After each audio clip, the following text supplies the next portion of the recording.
கட்டினா உங்களுக்கு தாங்க நோய் குறையும். சக்கரை நோய் உள்ளவங்க எல்லாம் பாருங்க கை தட்டும் போது ரத்த ஓட்டம் சரியா ஓடும் போது உங்களுக்கு நல்லா சிறப்பா இருக்குன்னு சொல்லுவாங்க. உண்மையா தானே கை தட்டுங்க இந்த மேடைகளுக்கு சிறந்த முறையில்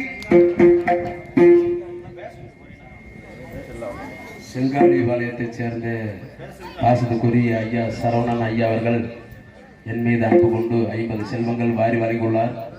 கலைவாணி அருள் பெற்று பல்லாண்டு காலமாக வாழ வேண்டும் என்று வாழ்த்துகின்றோம். வணக்கம்.